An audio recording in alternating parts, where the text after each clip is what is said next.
You're listening to TGI Sports Talk with your host, Keith Angle, on Northeast Streaming Sports.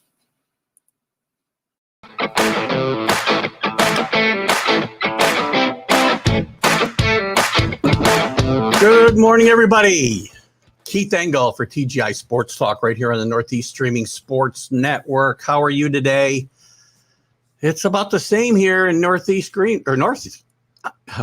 East Greenbush is where you live, Keith, in upstate New York. So it's a gloomy, humid, stormy week, man. It's floods everywhere. It's been a nasty area, but not as bad as some of the country. So you guys who are struggling with forest fires, I shouldn't be complaining at all. So hope you're all doing well. Otherwise, I want to thank again all the groups that allow me to share this today. Again, if you get this, I guarantee there'll be content that applies to you. Gosh, I should have taken my Prevagen this morning. I want to thank my guest from last week, Daryl Cheney, former Red, part of the Big Red Machine Championship team, and really good National League team in the 70s, the Big Red Machine, as I said, part of the Atlanta Braves later in his career. And Daryl was a great guest.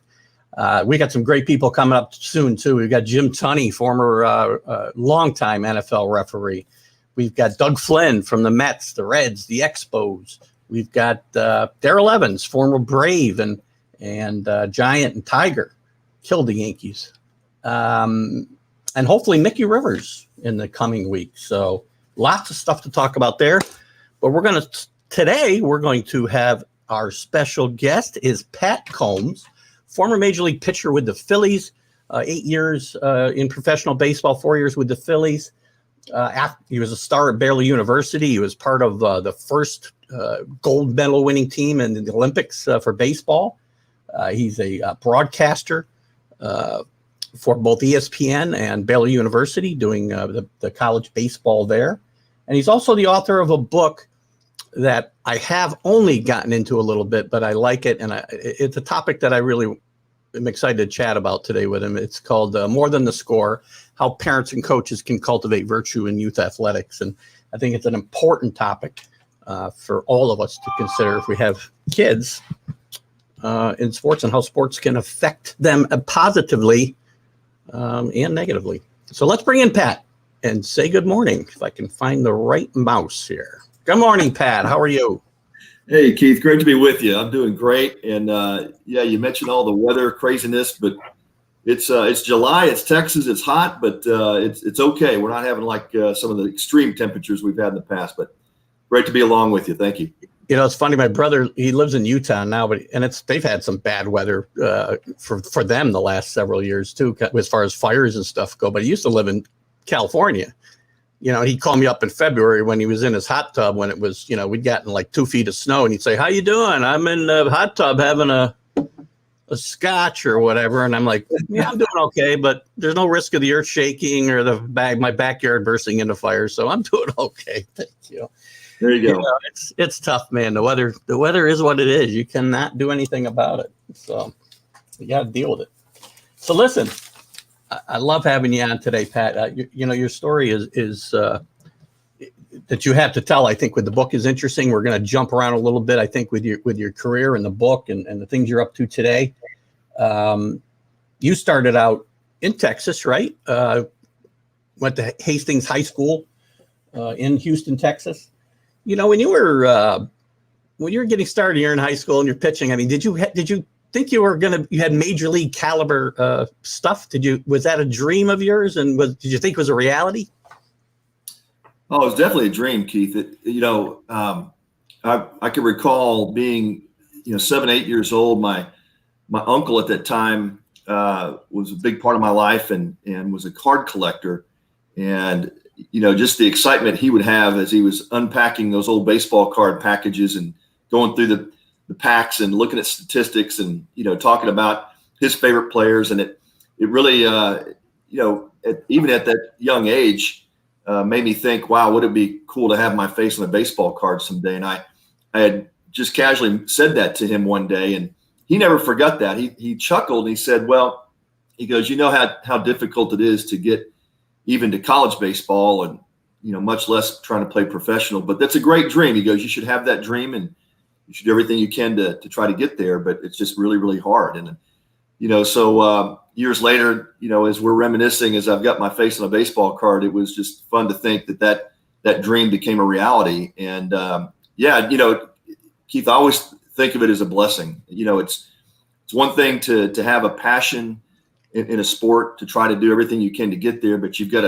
it's a combination of talent and work ethic and all the behaviors that require you to move ahead and stay ahead, and just the competitive nature of the game. When you're each level, you're facing the best of the best, and you've got to continue to rise and improve and develop. And so it was a dream come true to get there. And looking back on it, just a huge blessing in my life, and it really taught me a lot about life itself. Just competitively trying to get to the top of a game in the game of baseball.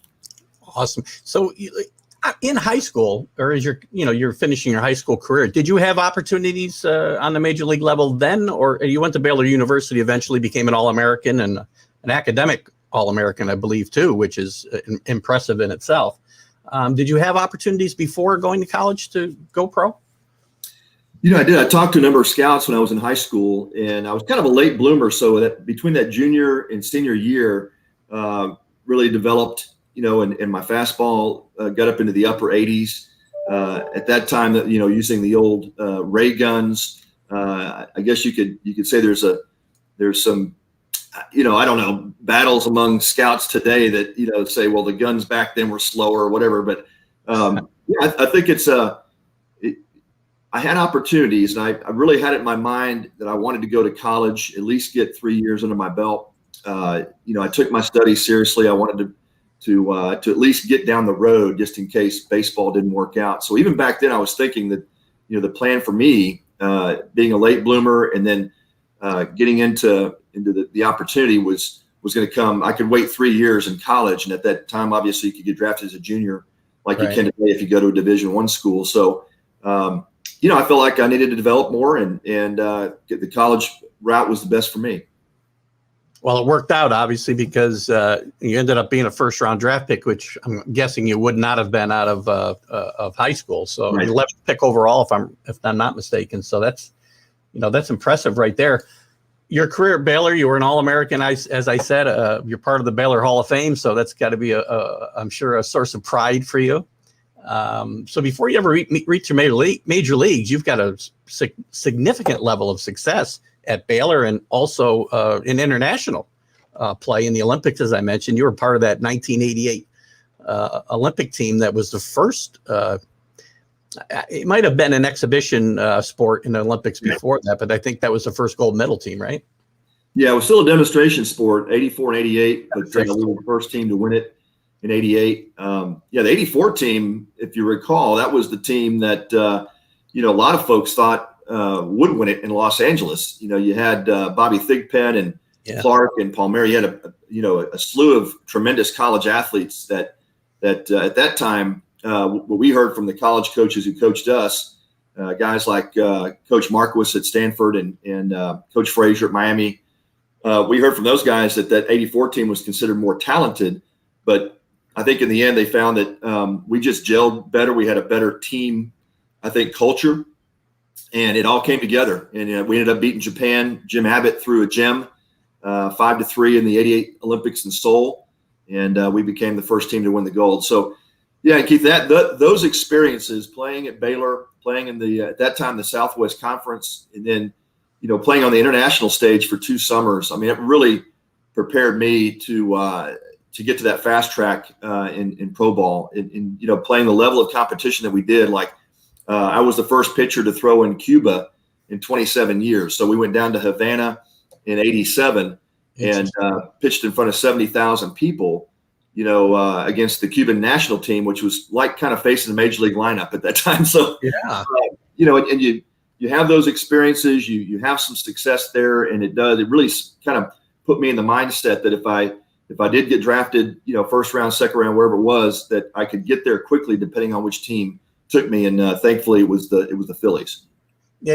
It's funny you talk about the talent, and talent that we've seen in all sports, whether it's amateur sports or professional sports. You throw a group of super talented guys together, it doesn't always work out. They've got to have a chemistry and a cohesiveness, or it doesn't play. And it's not like you played with a bunch of slouches. I mean, you had some really good major league guys who had good major league careers, like Robin Ventura and Tino Martinez, yourself. Right. Obviously, Charles Nagy. I'm probably missing a bunch of guys off that team. Jim Abbott, you mentioned, former Yankee. Yep. So you had some good talent on that team. Oh, no doubt. I mean, we had 7 first-round draft picks. Andy Bennis was the number 1 pick that season. Andy was one of our starters. Ben McDonald. I mean, it was a loaded team. I think from what I recall, the difference that we were hearing behind the scenes, because you had guys like Skip Berkman, for example, at LSU was our pitching coach. And Skip had been part of that USA scene, Ron Frazier, coach of Miami. So those guys knew the USA baseball scene. I think what they learned from the 84 team was exactly right, Keith. You mentioned it. A lot of high individual performers on that team, but to come together and, sacrifice for each other and, make an agenda that's not your own, but a bigger agenda for playing for the team. Guys like Frank Thomas, for example, didn't make the cut. Frank was part of our group when we started off playing. Pretty good player. Yeah, tremendous player, right? Tremendous big league player. At that time, Frank, if you remember, was kind of going back and forth between football and baseball. I think had he been fully committed to baseball during his collegiate years, he would have made that team. But just the whole experience taught me that even with a group of incredibly talented players, if they don't come in with that mindset of, hey, we're playing for each other and we've got each other's backs. Just to give you a quick example, when you're in a international game and you've got runners at first and second, no outs in the 8th inning, you got Robin Ventura up and it's a 1-run game, and you're asking Ventura to lay down a bunt, to sacrifice himself. That's a tough decision as a manager needs to make it, but it's also the idea that Robin would have no hesitation about doing that, to win a game rather than to try to pad his own stats. That's the mindset difference I'm telling you that really made a difference for our 88 team. Yeah, I can imagine it did. And as you said before, I can imagine that type of competition had to really get you ready to move fastly. That's not even a word. Quickly. Man, I'll tell you, I got to get Prevagen as a sponsor for my show because I am the perfect candidate, let me tell you. You did move quickly through the minor league system. You became, as we said before, you were the number 1 pick for the Phillies at number 11 in 88. Or I think it was 88, right? Yeah. And then you have in 89, you had what I think it might be termed as a golden season by some, because you pitched at every level of professional baseball that year, right? Double A, single A, double A, which we talked about a little bit. And maybe you can tell a quick story about that, right through triple A, and got to the Phillies before the season was even over. Right. Yeah, that was not the plan, Keith, going in. And I remember the Phillies brass telling me, hey, just because you're a number 1 draft pick doesn't mean you're going to get to the big leagues quick. You've got to develop and prove yourself at every level. And I didn't, I still see it on the trivia questions. I was the first player in Major League history to hit every level, A-ball, double A, triple A to the bigs in my first professional year. I think it was just a few years later, Andrew Jones did it. And then I think now we're the only 2 to have done that. But I believe you are, yeah. Yeah, so it's really cool that I was drafted. A lot of it has to do with the team, right? So I didn't have a choice in that. The Phillies chose me 11th overall.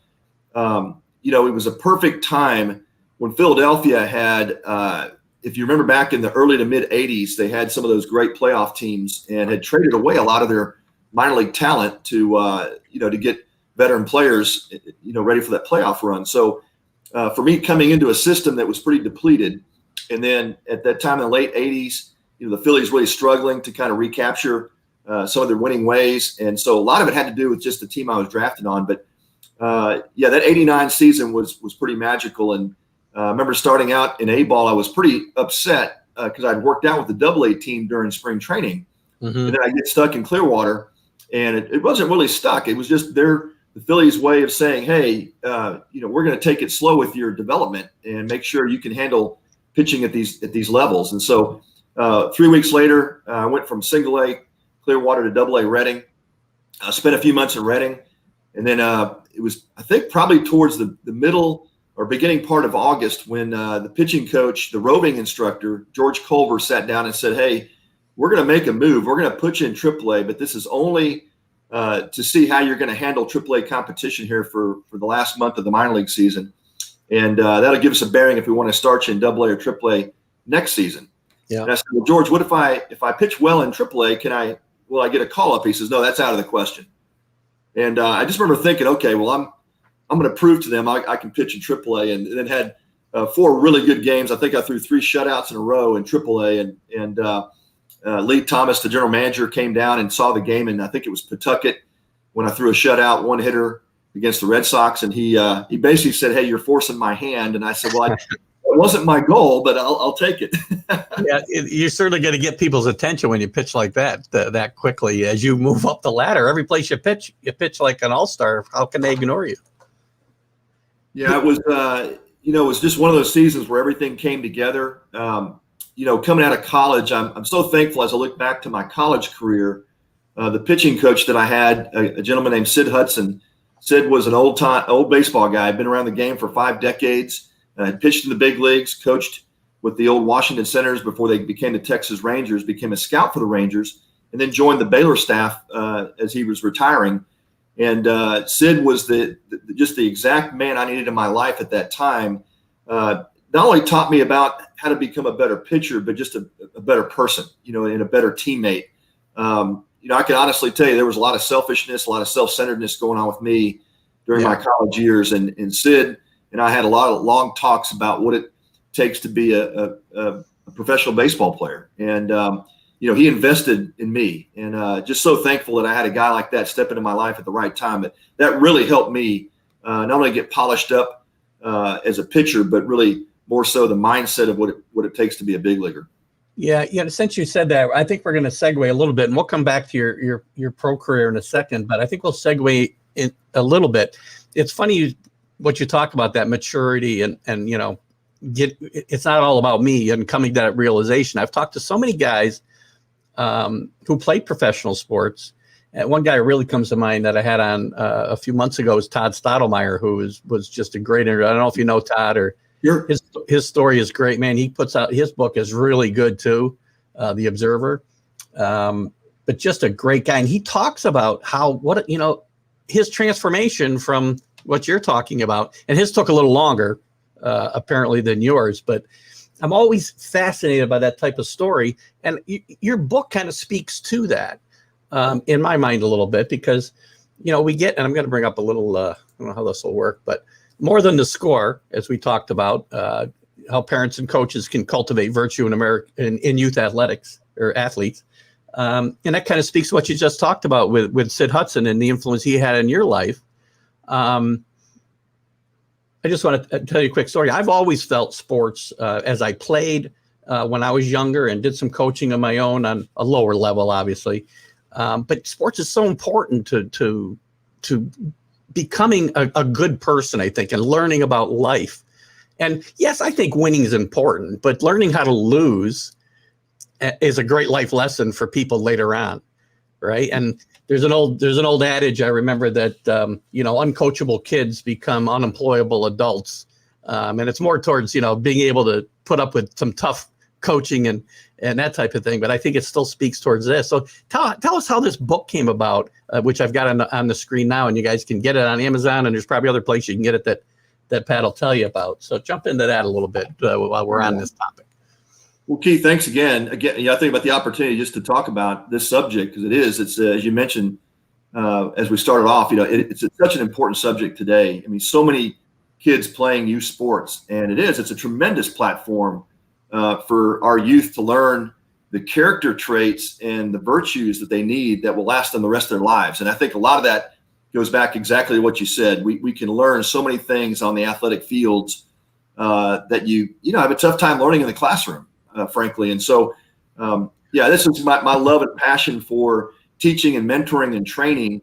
I've been coaching I had 3 sons of my own who are now grown men and doing tremendous in life. And when my wife and I had our kids when they were young, we just made that decision. We wanted to try to be the best parents we could be for our three sons. And, there's not, again, the manual, the training manual you get when the kids are born, right? You've got the life experiences, you've got, parents to look up to, you've got the community. Hopefully you've surrounded yourself with some good leaders who have been through those experiences, who can, give you some ideas. But that's exactly what Christina and I thought about with Carson and Connor and Casey, that, how do we be the best we can be for them? And how do we raise great kids who are going to be respectful and honest and make good decisions? And when they have battles and things that go on in life, how do we help them walk through that, but not, make those decisions for them, that it's okay for the kids to fail? How do we help them work through that without getting in the way, right? So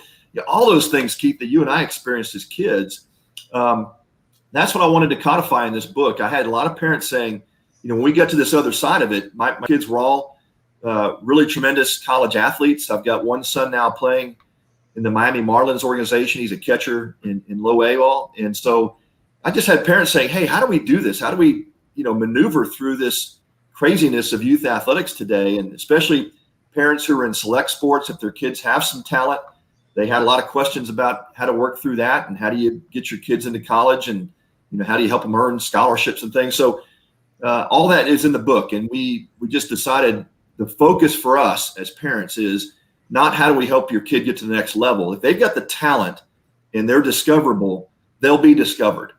I can promise you that. Takes care of itself, right? Yeah. Yeah, exactly right, Keith. That'll take care of itself. But what we really wanted to focus youth sports back to, and especially parents, is why are you doing what you're doing with your kids? Why are you investing this much time and resource to have your kids play youth sports? What is the outcome? What's the goal you're after? And so we kind of came into it with the mindset of, we want parents to plant the right seeds. If we can plant the right seeds, I promise you the growth and the development and the outcome will be exactly like what farmers get in a great harvest, right? You got to plant the seed, you got to water it, you got to let it develop, you got to kind of help pull the weeds around it, but you can't get in the way of the crop growing. And so that was really the mindset of going into this book, was we just want to take our experiences, the things that worked well, and some of the things that we struggled with, right? We talked openly about that. We wanted to be transparent about where we made mistakes and where we thought we could have done better, just to help parents kind of learn from what we went through. Yeah, it's funny. Just to go back when you talked about your kids being born by not being a manual, let's be honest, you're a guy, you wouldn't have read the manual anyway. So yeah, that pictures, I'm okay. we don't read instructions. We'll just figure it out. Yeah. Back to the topic, and you kind of mentioned it, that, parents have to have realistic expectations as well. And kids don't have to play sports just to have a chance to advance to Major League Baseball or the NFL or whatever, because only a small percentage, tiny percentage of kids that play youth sports are going to get there. But there's so much more to be garnered, as you talk about learning to fail. I say learning to lose, learning to fail is so important, because the best Major League Baseball hitters fail 70% of the time. Right. I mean, in life, there's a lot of failure, not all because of stuff we did, but you've got to realize why it happened and how to fix it going forward. And parents in youth sports, gosh, I'll tell you, some of the people that I've seen, it's scary just to watch the way they conduct. Well, the way they conduct themselves is no example for their kids and other kids, right? So, and again, I apologize because I've only gotten into a little bit of the book. I just haven't had time to do it in the last week, unfortunately. I do have it on my Kindle and started it, but I'm assuming you get into that type of thing. Do you get into parental behavior at games and such in the book? Oh yeah, I think that's one of the things we had to confront. And look, it's not done in a spirit of judgment either, Keith. I can tell you by far, I was not the perfect parent when it came to behavior at games. I would have things to say to the umpire that I should never have said. But yeah, here's the difference. I had a truth teller named Christina who would elbow me in the ribs every time I needed an elbow. And I think that, and to be honest with you, look, we discuss those things, right? If you're going to games and your perspective is this is all about my kid and my kid getting the next level, you've got the wrong perspective. Right. And we talk about that and why that's the wrong perspective, because you're exactly right, Keith. Only a very, very few are ever going to get a chance to play high school sports. And then beyond that, very few get a chance to play college sports. And then beyond that, a minuscule few get to play professionally. So, yeah, that should not be our perspective. Now, is it okay for us to dream and to dream with our kids? Yeah, but we can't dream for our kids. And that's the difference. And there's some subtleties there that we discuss and we go deep into, because what you're seeing, Keith, is exactly what I'm seeing. I still coach on the travel circuit, and some of the behavior of the parents, it's just gotten way out of hand. And when I see that, it just beckons me to think that they've got the wrong perspective. It's all about their kid, and it's not about what they're learning from the game. That's really the important factor there. And so again, when you're planting the wrong seeds, don't be surprised if your kid gets burnt out, or he comes home and tells you, I'm done with the game, or he says, I think I'm going to go do something different, because you've worn him out. Because as a parent, you've burned him out, you've worn him out. He's just tired of hearing your voice. That's typically what happens with a lot of these kids that have overbearing parents, or parents that have the rose-colored glasses. So that's where we're trying to help parents learn those skills, because again, you go back to, who teaches us how to behave at a game? Who teaches us how to have the right perspective? And how do we help our kids walk through youth athletics and sometimes the difficulties that it brings? When you're trying to get your kid on a great select club where they can get seen, if your kids have that kind of talent, how do you do that? Who are the right coaches you want to entrust your kids to? Because I can promise you there's some coaches out there that are behaving exactly right like the parents. They're in it for themselves. They're trying to earn a name for themselves in the game. And typically it's the coach who didn't make it. And, they've got themselves all wrapped up into the youth athlete scene. And then they act like knuckleheads. So we address all those different ideas in the book. Yeah, you talk about the effect it has on their kids, but it also has an effect on the other kids that they're playing with, right? Because they're hearing the abuse. They're maybe being abused because they're playing and somebody else's son isn't.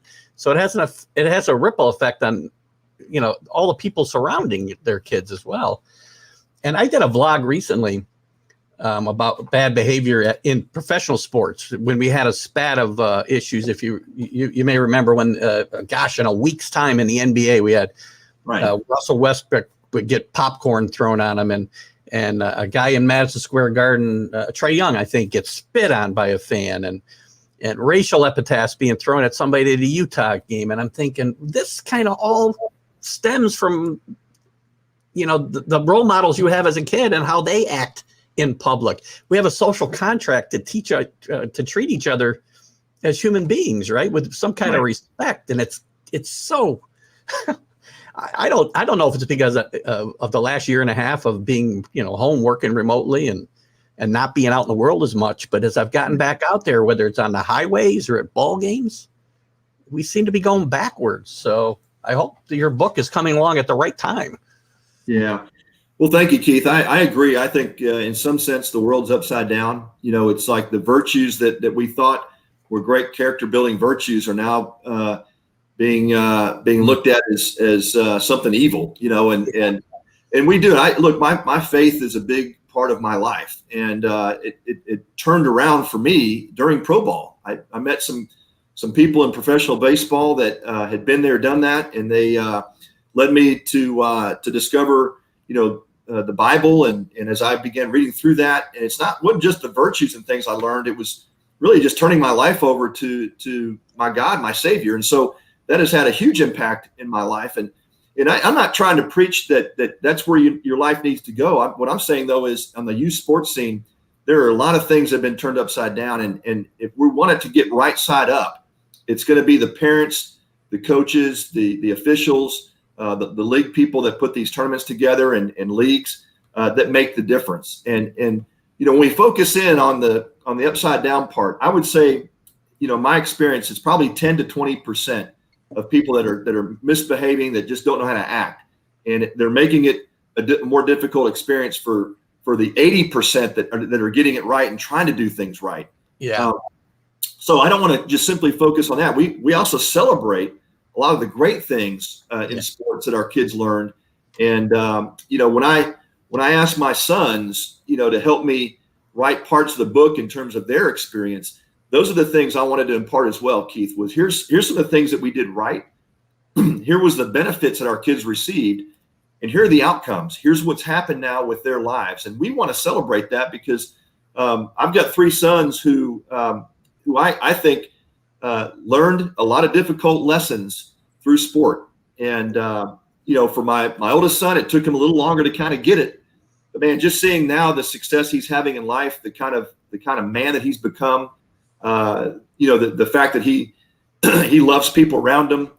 He's now leading a number of his former teammates in various ways in their lives. And, those are the things that make me the most proud as a dad. It's I celebrate that my youngest son's playing pro ball, but even just a couple of days ago, he and I talking about he was on his way to baseball chapel to lead the team with the chaplain, through some Bible study.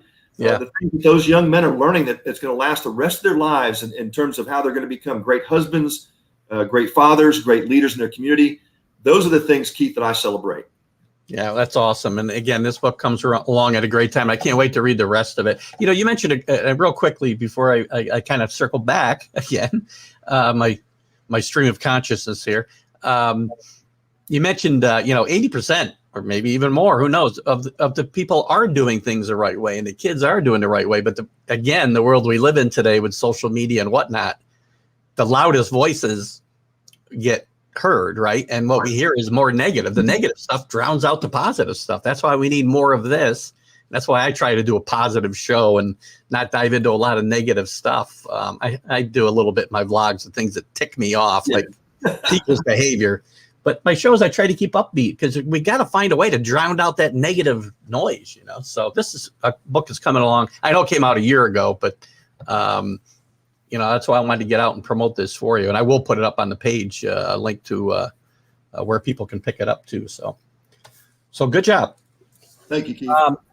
So circling back a little bit, a few years, like 20 years, as you're pitching in the major leagues, you get to the major leagues and you have some success. Your second year, I think was probably your best year in the majors. The Phillies weren't that good at the time. There's still some good players came through there. I mean, you played with Mike Schmidt as he finished up his career. I know Darryl Dalton, Tommy Herr at the end of his career, Von Hayes, John Kruk, who had to be a character to play with, I'm sure. Lenny Dykstra, another interesting guy. Tell us about who are your influences? What was it like? The differences between Major League Baseball, and we'll get into the differences between the game then and the game now, maybe a little bit too. But tell me about some of those guys who were influences, and why you think your career went the way it did and not a different direction. Yeah, I think looking back on the influences of my life, very, very thankful that I had some truth tellers that were able to impact me even before I got to professional baseball. And I think that was probably the biggest factor. Having a guy like Sid Hudson, Mickey Sullivan, my head coach at Baylor, but even some of going back to my high school coach, some of my summer league coaches that had influences on me as well. But so all those experiences and things began to shape me before I got there. Professional ball, it's what you find out really quickly is that it is a business. And as much fun as you want to have as a player because you enjoy the game, you have a passion for the game, you also understand the business side of it is it just enters into play, right? So it creates more variables. And what it does is it elevates those expectation levels. And so what you find is a player that may have been a really good amateur player, once he makes that jump to professional ball, those expectation levels jump up quite a bit. And if you're not prepared for that and you don't understand what that means when it comes to performance and just the absolute meritocracy it is in pro ball, the coaches at some point really don't care about you as much as they do your performance. And so I was not as prepared for that part of it, although I had a couple of good pitching coaches who took more interest in me as a human being than they did as a player. So that was helpful, but not all organizations, behave like that. And that's what you quickly learn is that whatever you do on the field, that's what makes the difference. And it doesn't matter if you're a first round pick or a 27th round pick. My son and I were having an interesting discussion a few days ago just about the minor leagues today And he said, Dad, I'm not getting as much of an opportunity because I was a later round pick. And I said, well, you have to understand that part of the game has never changed. The guys who got drafted ahead of you have more of an investment in them. So they're going to get an opportunity probably before you. Now, if they fail, you've got to be ready to go, right? You just got to keep your head down, keep grinding, stay passionate as long as you can, because at some point when those guys ahead of you fail, that's when other guys get their chance. So that part of the game, Keith, has never changed. And for some players who have never experienced that type of adversity, especially today, when you've got, I think, a little bit more of a softer way that these kids are raised today. They're not as battle ready, and they don't know how to handle adversity in a lot of ways. They get into pro ball, and I've seen some really strong D1 players who played at some of these SEC or Big 12 type schools where they're taken care of. Man, you're riding some really nice buses, you're staying in really nice hotels, you're taken care of, and you get minor league ball, it's not like that. And you got to fend for yourself in many ways. And a lot of kids just aren't ready for that. They're not prepared for that type of an environment. Yeah, that kind of goes to that statement. If you're coddled, that uncoachable part. If you're an uncoachable kid, you're going to be an unemployable adult, and not everybody's going to make it. So you got to have some skills, life skills, to kind of fall back on, as we said. So I mean, your career, you had a pretty good year in like 1990. Again, on a bad team. Relatively speaking, and the team progressively got better, but you weren't able to enjoy the riches like when '93 when they got to the World Series, because I think you had some injuries. And were there other things that impacted your own success on the major league level, Pat? Yeah, I got there quick, had some great success early on, won 10 games my first full year. You said when the Phillies, we were struggling a little bit, and then that next year in '91 was when I had an elbow injury. Started off the season well, and then got to a game in Houston and threw a great game. I actually beat Mike Scott in a game, and then woke up the next day and had a lot of fluid buildup in my elbow, and that was a sign that there was something going on. Ended up being a spur in the back of my elbow, which even back then wasn't a huge issue, but the location of the spur was the problem. And so when we had surgery to correct it, they actually had to go in and cut through my tendon to get to the spur. And then that created about a year rehab. And when I got back, I just didn't quite have the same stuff. So I had to kind of reinvent myself as a pitcher. Probably today, that surgery is orthoscopic. It probably lasts, maybe a 2 to 3 week rehab time, and I'm back on the field like nothing ever happened. So it was the difference of technology and what they did back then to correct that injury. So, but, I got back and really battled my way through for about the next 4 years to try to get back up. Had a quick stint in '93, up and down. And, of course, the team went on to the World Series, ended up losing to the Blue Jays. That was the old Joe Carter walk-off home run that beat us. Yeah, that was a great series. Yeah, it was a tremendous series. And unfortunately, I watched it from home, watched all my teammates go into battle, and it was a great year. Just never could quite get that form back, and those last 2 or 3 miles an hour in your fastball, especially with the type of movement that you need at that big league level, it just never quite got back there. So the next few years I was really relying more on off speed, trying to hit spots. Had a pretty good run in a couple of years, but the Phillies, it seems like at times when you get to that level, if you haven't caught enough of people's attention at a particular moment, you tend to get forgotten about. And even as a first round pick who had some big league success, that seemingly is what happened in the Phillies system. Even though I had some good spurts at times, the feedback I kept getting was, well, you're not quite the old Pat Combs. You're not quite the old you. So we just want you to get back to that. And I finally just said, look, guys, I may never get back to that, but can I get people out at the big league level is the question. And so I hung around for 4 years trying to prove that I could, and eventually got let go and went to the Brewers, finished up my career there with Milwaukee for half a season, and then decided after about 8 years of doing it, it was time for me to go home and be a full-time husband and dad. Yeah. How hard was that transition? I mean, again, you come to the big leagues with a lot of promise, and it kind of just it quickly, unfortunately, kind of faded because of the situation you just said. it's got to be the pride and the things that got you to professional level in the first place that keep you going those 4 or 5 years that you're trying to get back to where you were. Yeah. But so, what, it's got to be tough to kind of totally change gears now and say, I'm done with that.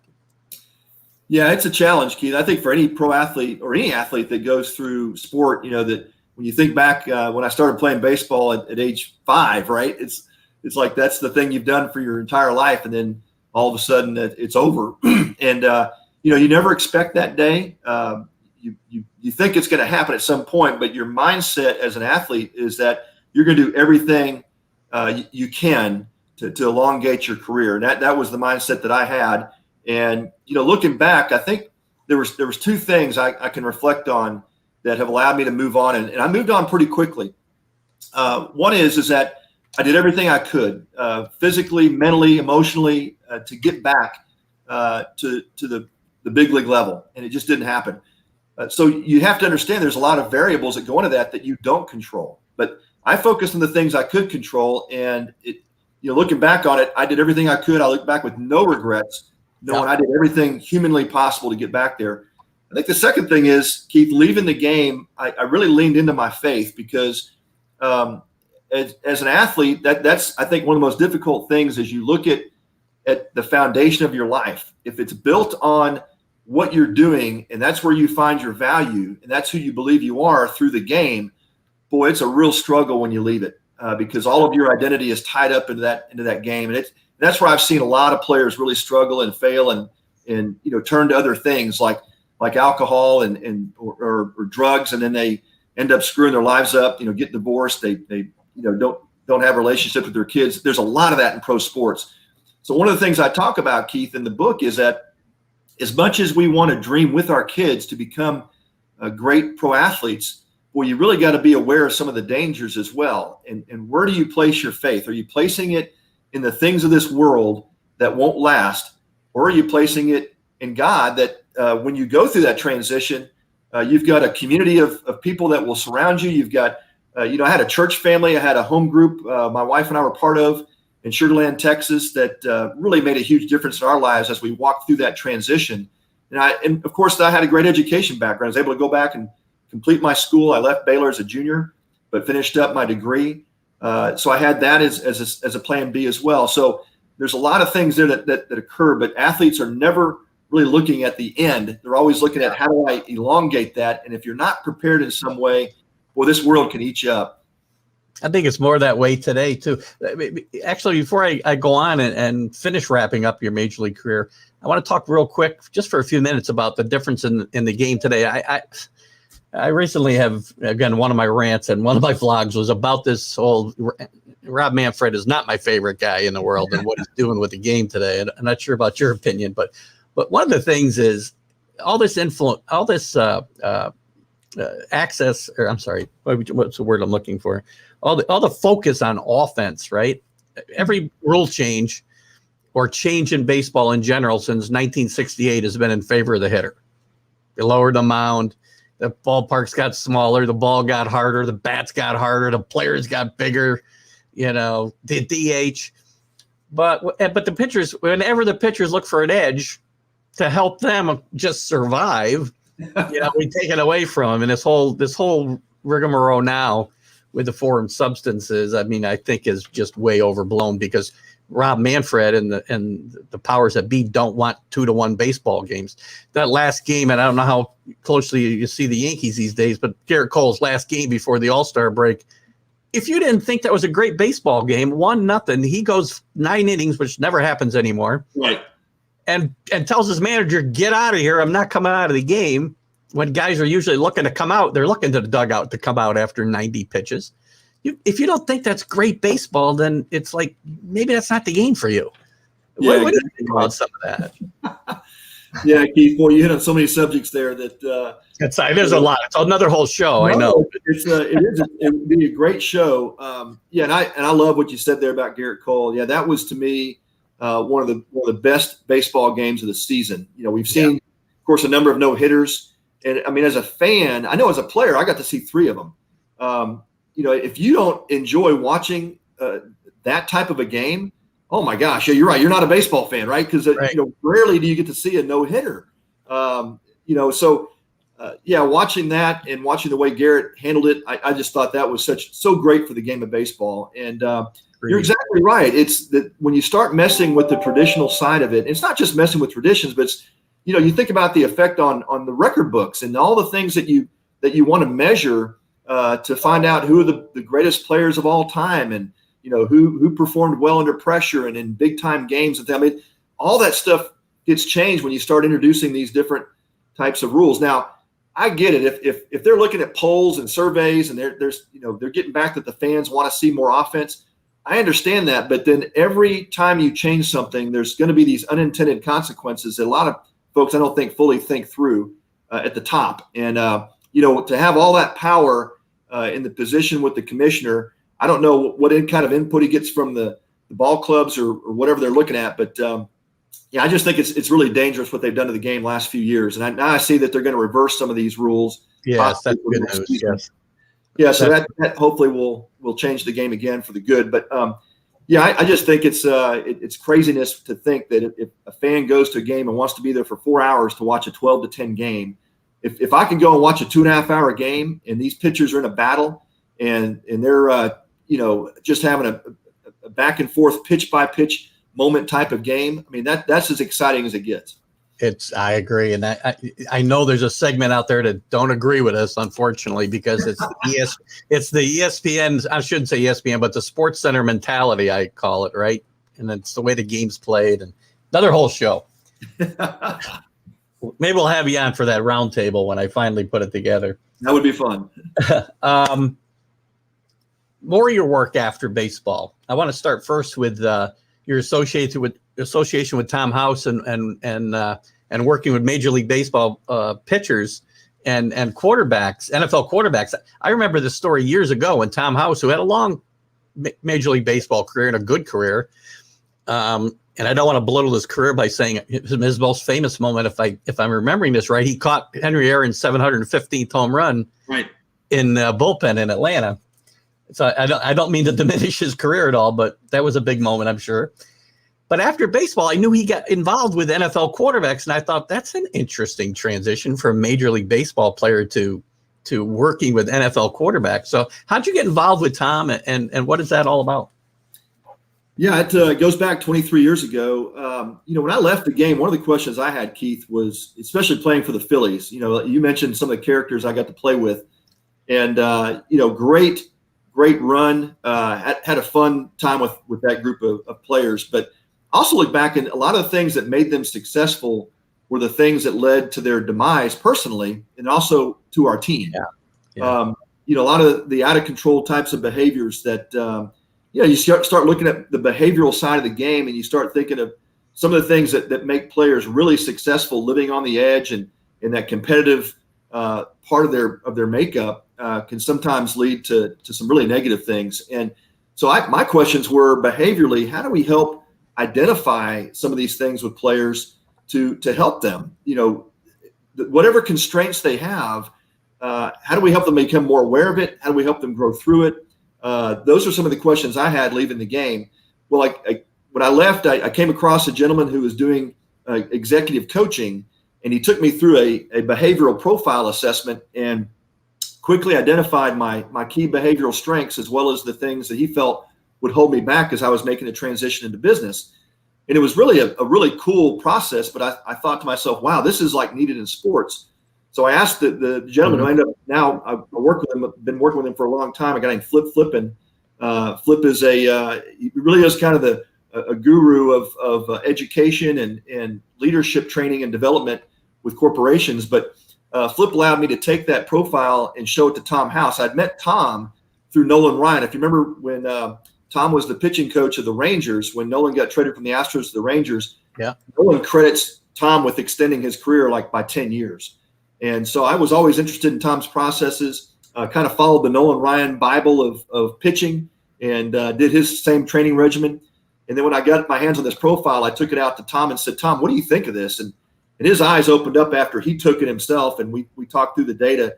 He says, where'd you find this thing? I said, well, a gentleman in College Station, Texas, he says, he goes, I've been looking for something like this for a long time to help players quickly identify what those key constraints are to help them overcome those things, because those are the things that hold them back from becoming the best players they were designed to be. He says the behavioral, mental, emotional side of the game is where it's at, and you found something here that's going to help me in my processes. So Tom and I began working together, just profiling these players he was working with, and it was really incredible stuff when we got to sit down, like with Drew Brees and Tom Brady. They were one of the first two quarterbacks to go through the process entirely with us, and both of them said, wow, I would have never known this about myself or how my players and teammates saw me had I not gone through a process like this to identify what those key constraints were.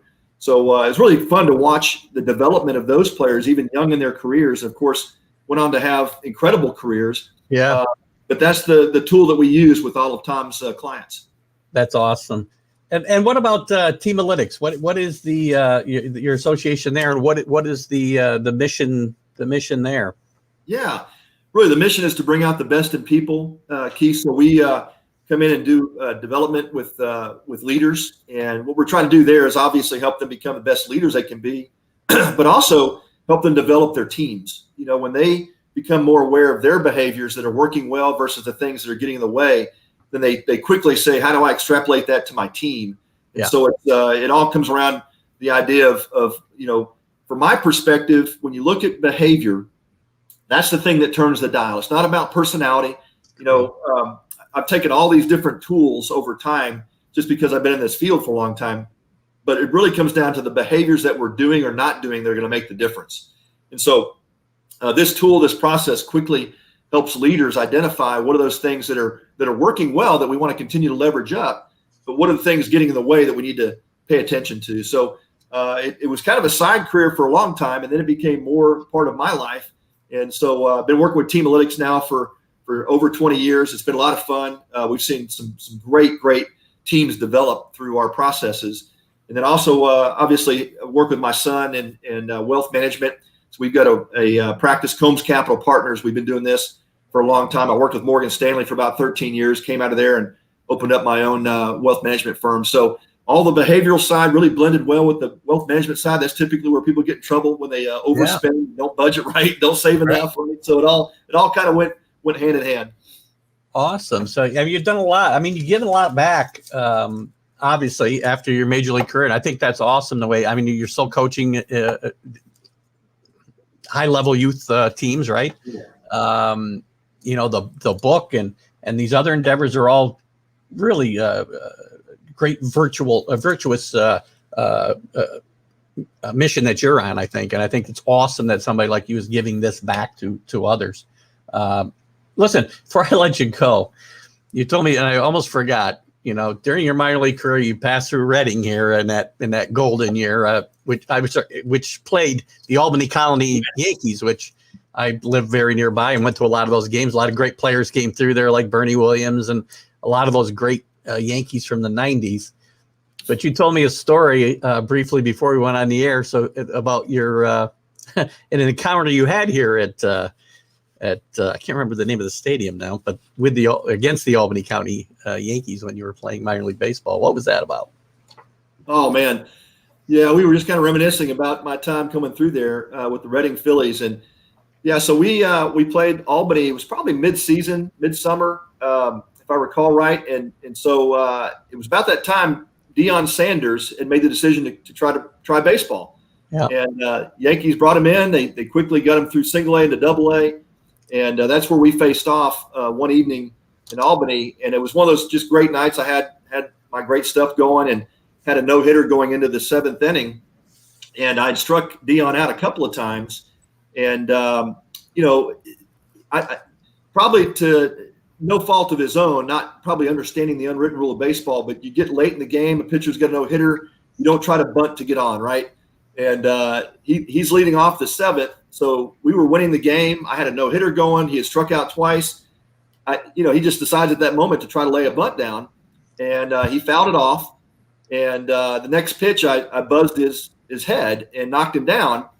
And, he gets up and starts staring me down. Well, his manager yells out of the dugout, "Hey, Deion, I wouldn't try to bunt again."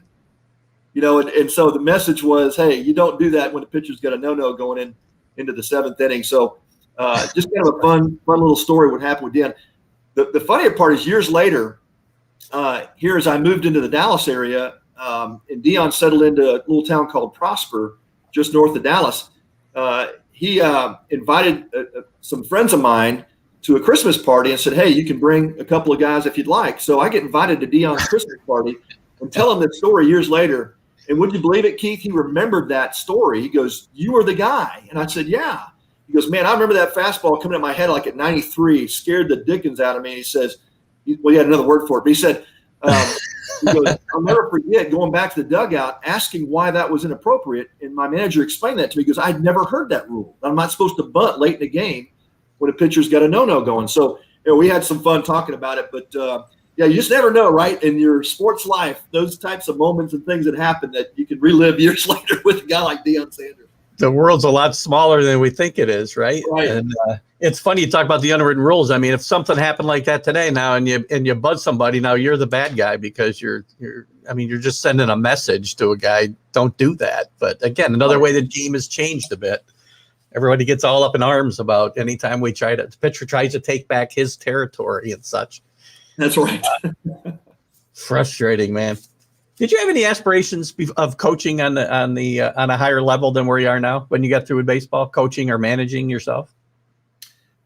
Keith, I did. I thought about it. I even had a chance to go into a front office at one point. When I looked at it with a young family, was that going to be in the best interest for my family? Of course, having sons, I wanted to be in a position to coach my kids. I felt that was what I needed to do, and I don't fault the guys who stay in the game. I mean, I've got a lot of friends who are still in it and have had tremendous careers in the front office and coaching and managing, but it takes a tremendous toll on your family. And we decided that wasn't the best interest for us. Well, I think you took a great path. And again, I think you've given a lot and continue to give a lot back. And I hope you continue to do so. And I'll promote the book, as I said, and do the little bit that I can from my little tiny corner of the world here. But I appreciate you coming on today. If you got to run, I understand, but if you want to stay and chat for a quick second after I wrap up the show, I'd love to do that. But if you got to run, I certainly get that too. But I want to thank you for coming on today, Pat. Been a great hour. I've had a lot of fun with you. And as always happens, I've discovered I could go about 5 different ways with you and have more of a conversation. So, oh, Keith, well, thank you. It's been an honor and a pleasure to be with you. And thank you again for promoting the book. Yeah, I've got to run to another call, but it's been great this morning. Thank you so much. Thanks so much for coming on. Have a great weekend. Bye-bye. So my guest today, Pat Combs, former Major League pitcher with the Phillies. And again, he's done marvelous stuff afterwards, right, guys? If you guys get this book, I'll put it on the website later. Let me find my mouse here. Put it up one more time. More Than the Score. How parents and coaches can cultivate virtue in youth athletes. Guys, this is an important topic today. Not just for how you are a role model for your kids and their endeavors in youth sports, how you conduct yourself really molds them. It can put them into a shell, or it can turn them into a bully, or you can do the right thing and teach them how to conduct themselves, not just on a baseball or a football field, but in life. When I see somebody cut me off on a highway and give me the finger, not the thumbs up either, I think that guy did not learn things the right way. We have a social contract of how we should treat each other. And this book, I believe, is a great place for you to start learning that. If you haven't already, if you have, got great job, people. It's not all of you. Some of you have done a tremendous job and raised tremendous young men and women. And kudos to you. But anyway, great job. Loved having Pat on today. So I thank him, and I'll share as I said, a link to the book on TGI Sports Talk. My guest next week will be Jim Tunney, as I said, former NFL referee. We're going to have a great. He also still does a weekly blog called The Tunney Side of Sports, which I just registered for. I hope I get my first one Monday. But you can go to the website and you can read his stuff. Some really good stuff. Jim has seen it all, man. Done some great stuff. Still involved.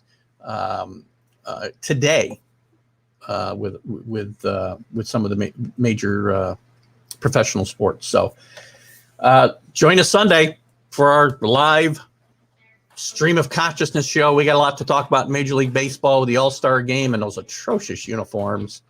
Oh, God. We'll talk about some good stuff, too, in the NBA playoffs. What an exciting game in Game 4, and we got Game 5 coming up tonight. And we'll also get into some college football talk, and we may have news soon about a new college football show we'll be doing. We got Dave. We got Jim Tunney next week, Dave. We're going to have a new college football show starting. I don't know what day or time. It'll probably be in the evening. I'm looking forward to it, and more to come on that as we go forward. You guys enjoy your weekend. Thank you for joining me and my guest, Pat Combs, today. Keith Engel, TGI Sports Talk, right here on the Northeast Streaming Sports Network. You guys have a wonderful day, and we'll catch you on the other side. I mean, you can see right now, without LeBron, Lakers are struggling. Let me tell you about a team I hate, all right? I know the Dallas Cowboy fan is here, so I had to make sure he knew how much I hate this team. I'm ready. I've often said that the people who run baseball, they try very hard to ruin it. I'm from Brooklyn. I don't have a problem saying it to his face. Oh, I'm from Brooklyn.